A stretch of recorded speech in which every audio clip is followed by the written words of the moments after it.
Sasa tuangazie taarifa hii ambapo bunge la kitaifa litajitayarisha kujadili mswada mpya wa kuzuia maandamano, na kamati ya usalama wa ndani bungeni inakutana na mwanzilishi wa mswada huo na mbunge Esther Passaris kuangazia jinsi ya kuwakabili waandamanaji baada ya machafuko kuonekana nchini. Mwanahabari wetu Ibrahim Karanja anafuatilia taarifa hii na kwa sasa tunaungana naye mbashara atujuze mengi zaidi. Ibrahim. Naam, mambo ni mengi ambayo yanaendelea hapa bungeni leo hii, lakini kuu ni swala hili la mapendekezo ya kurekebisha sheria yake mbunge au mwakilishi wa kike wa kaunti ya Nairobi Bi Esther Passaris, ambaye sasa anapendekeza kwamba sheria ya maandamano, kumbuka kipengee cha 37 cha katiba ambacho kinatoa haki ya kila Mkenya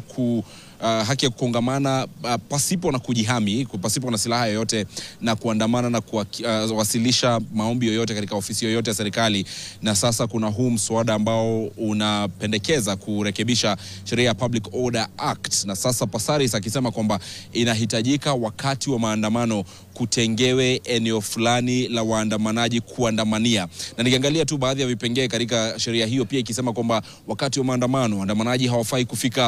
kufikia hatua 100 kutoka kwa majengo ya bunge na maeneo yaliyolindwa kisheria kama vile Ikulu, na wakati ambapo watakuwa wakiwasilisha ombi, manake kwa kila maandamano huwa wanasema kwamba we will be presenting a petition, watakuwa wakiwasilisha ombi kwa afisi mbalimbali. Inatakikana kwamba ni kundi ya watu wachache tu kutoka kwa wale waandamanaji ambao watakuwa wakikutana na kuwasilisha maombi kwa afisi zozote ambazo wananuia kuwasilisha maombi yao kuhusu swala lolote lile ambalo linasababisha waandamane. Kwa hiyo mapendekezo haya yamekuwa mbele ya kamati ya bunge kuhusu usalama, kamati inayoongozwa na mbunge Gabriel Tongoyo, mbunge wa Narok Magharibi, na wanachama wa kamati hiyo walikuwa tu wakitoa marekebisho ama mapendekezo, yani jinsi ambavyo sheria hii inaweza kufanywa ikawa njema zaidi kwa taifa. Kumbuka ni juzi tu siku ya Jumamosi Rais William Ruto alipokuwa akizungumza na maafisa wa polisi, alipodai kwamba ipo haja ya sheria hiyo, na si mara ya kwanza ambapo tunashuhudia katika taifa hili majaribu ya kubadilisha sheria kuhusu maandamano. Tulishuhudia majaribu hayo yakifanyika mwaka uliopita katika mapendekezo yaliyoletwa na aliyekuwa mbunge wakati huo wa Mbeere Kaskazini, sasa ni waziri Geoffrey Ruko,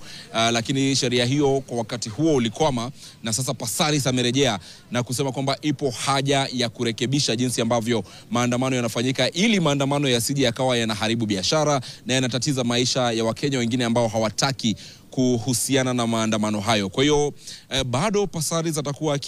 akikutana na kamati hii kabla ya marekebisho haswa kufanya. Kamati ya bunge imeelezea kwamba mapendekezo haya tayari pia yameelekezwa kwa mwanasheria mkuu kupata tu mapendekezo kabla ya sheria yenyewe kufikishwa bunge na kujadili. Lakini bila shaka ni sheria ambayo imeletwa kutokana na matukio ya hivi majuzi, haswa maandamano ya Jumatano iliyopita, ambapo biashara ziliharibiwa na watu wengi pia tu walipata maisha yao kuathirika kutokana na maandamano hayo. Na asante sana Ibrahim Karanja kwa kufuatilia taarifa hiyo, na bila shaka mtazamaji, tunasema kwamba Wakenya wamelalama na wamesalia tu kusikia viongozi wao wako na lipi la kusema kazi kwao.